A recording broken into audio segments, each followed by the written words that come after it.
Hello and welcome back. It's day 65. It's the fifth episode of growing fall gold raspberry cuttings. I'm adding some clay loam to amend the problems caused by growing in potting mix. This is an old pot. It's got potting mix that was once sterilized a very long time ago, and I used it to grow various things such as the century plant. And I added a lot of chemical Miracle-Gro fertilizer before and things like that, and crushed Tums and vitamin pills. So I'm sure there's still plenty of that in there, and I think that helps, but at the same time, potting mix is potting mix. It has a lot of problems, even though I sterilized it years ago to get rid of the bugs such as spider mites. It's just a loose medium of compost that's way too fresh. It's mostly wood chips, bark, twigs. That's why the top, before I laid on this dirt, was all green and mossy, or maybe that was algae. So I'm going to spread this around. That's all the dirt I have for the moment, and just water from the top. And I'm spraying first because it has a lot of clay. It's a clay loam, so it has electrostatic properties that are unfavorable to absorbing water at first if it's really dry. But as you can see, this absorbs pretty well. It compares favorably with some almost pure clay I got from 2014. So it's day 69. I think that's a primocane coming out, because at first we thought it was just another node activating, but the positioning was a little weird, and it's got all these, I wouldn't say spines, but spiky hairs that might irritate if I were to touch them, that are not present for all the little stems and petioles further up. So I think the majority of the foliage growth is now at the bottom for the what I think is a primocane. Further up on this old floricane, I think the growth has been relatively robust. I think this leaf that we're staring at once had a yellower edge. I think growing in potting mix deprived the root system of proper development. It would have developed a lot quicker, and everything would be a lot bigger and more lush right now, and we wouldn't have so many of these smaller clumps of malformed leaves. But there really is no evolutionary pressure for every single leaf or compound leaf to look perfect. That's why you see all these different sizes and shapes, but I think part of that is still due to malnutrition. But just like the passion fruit vine, there are many other leaf formations outside of what you'd expect normally. You'd expect everything to develop and look exactly the same, but that's not the case with this plant, nor was it the case with my passion fruit vine. So it's kind of a jumbled mess for the top three nodes, I think. Instead of developing big compound leaves, it's just a lot of budding and offshoots and whatnot that don't get a lot of size. So on the bottom here you can see this little compound leaf dragging in the mud because I raised the soil level essentially. Still like the idea of watering with a squirt bottle. I think that helps get the clay loam down a little further into the root system, and it also gets the water and aeration that the taproot needs, and maybe other roots directly where you're squirting at. So I'm going to water one more time from the top, and hopefully this will get a lot more of this clay loam down in there where it could really help the root system by providing nutrients. And I'm just going to cut that little compound leaf over there because it's dragging in the mud and there's nothing I can really do. It doesn't really serve any purpose.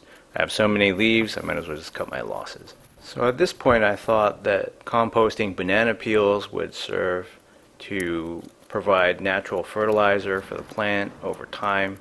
It would take maybe a few weeks, according to, say, Gary's Best Gardening, a channel that I've been watching recently, for this to decompose efficiently so that next time I water from the top within a few weeks, the nutrients will trickle down into the dirt and be used by the plant. plant will eventually get everything. It just takes a long time for things like this to decompose. So I thought, I eat a lot of bananas, why not just use the peels, which I can eat, to provide for a lot of nutrients. But the problem is they're unsightly and they take a long time to rot. So at day 72, I thought, well, that looks really ugly. I know it's only been a few days, but I've had a change of mind. I think I want to just get some more peels and blend them up. So I have 6 bananas worth of peels. I'm going to cut off the hard parts because I don't think those would blend very well. In either way, that's very minimal waste compared to just throwing all this in the trash can anyway. So the stems are hard. I don't want to take that risk of just having them clunk around in the blender and do nothing. So I'm going to add in some water. I don't know how much. I'm not following a formula or recipe. I'm just doing this according to what I feel like I should do. This is the first time I've ever done this. So I figured maybe a few hundred mLs of water, although the peels are in there, so it's actually a lot less volume than it says on the side. So I haven't used this blender for a long time, but it's a great blender and I might as well use it for blending stuff. I've considered blending leaves as well. So as you can see, it's pretty yellow in the beginning, just the way you'd expect it to look, almost like a banana smoothie, but as time went on, it became darker and darker. So I was really thinking, is this thing really oxidizing that fast before our eyes just because of the speed of the mixing and all that oxygenation? Probably mostly foam at that point. It's not high in water. It's mostly foam and peel, I figure. So the first order of business is to get rid of all these chunks, which as you can see after 3 days still look very yellow. And I did this on my Joshua tree pot too. I decided why not just use banana peel smoothies, know what that looks like. It doesn't really resemble banana peels, it resembles bodily fluids, expulsions rather. So this is very viscous. Maybe it wouldn't be if I had added in more water, but I didn't want to add in too much water either. The main purpose here is not to water the plant. By doing this, it's to provide for something that has a very, very high surface area to volume ratio, just so it can decompose at an exponentially faster rate. So if it would take banana peel squares or whole peels weeks or even months to decompose and get those nutrients in the soil, surely this would get everything in the peels in maybe 10 times faster, maybe 100 times faster.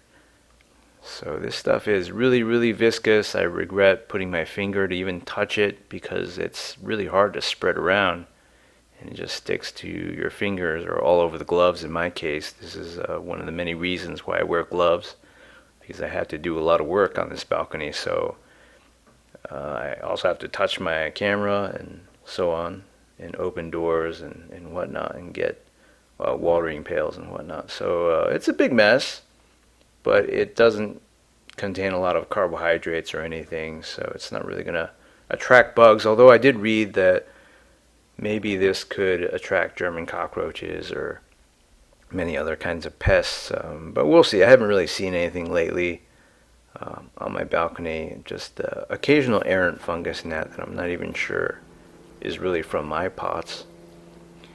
So I'm doing some watering from the top. This isn't dispersing like I thought it would.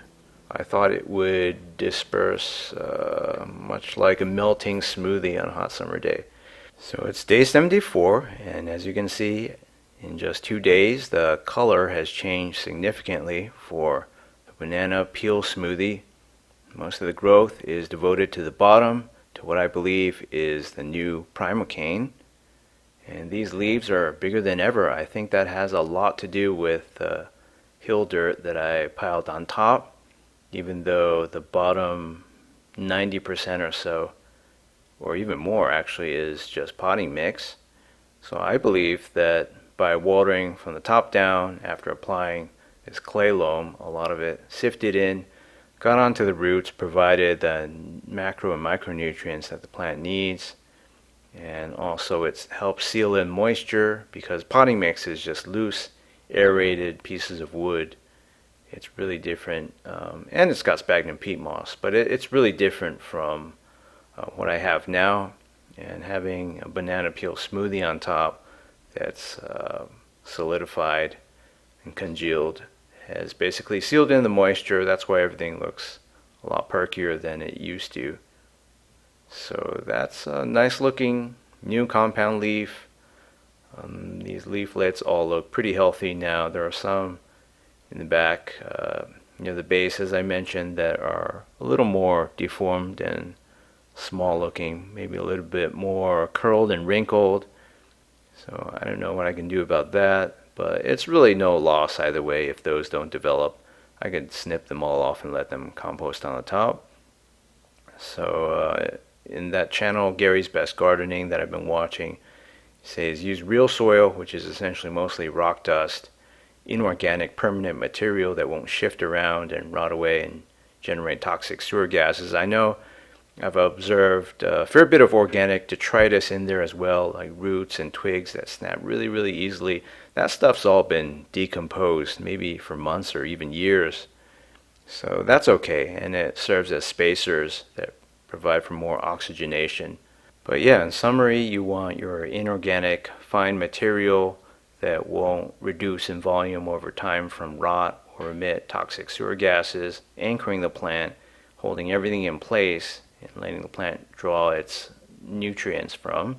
And you want the compost, organic detritus, on top of all that, far away from the roots, so it can't poison the roots or inhibit development, attract pests and things like that, because once the root system goes, so goes the rest of the plant. So it's been 5 episodes, and this has developed quite nicely. It's only been 2 days, but I think that banana peel smoothie is going to decompose very, very quickly and provide a lot more nutrients for the soil, although it's not a complete fertilizer. Probably have to add some leaves. Thanks for watching.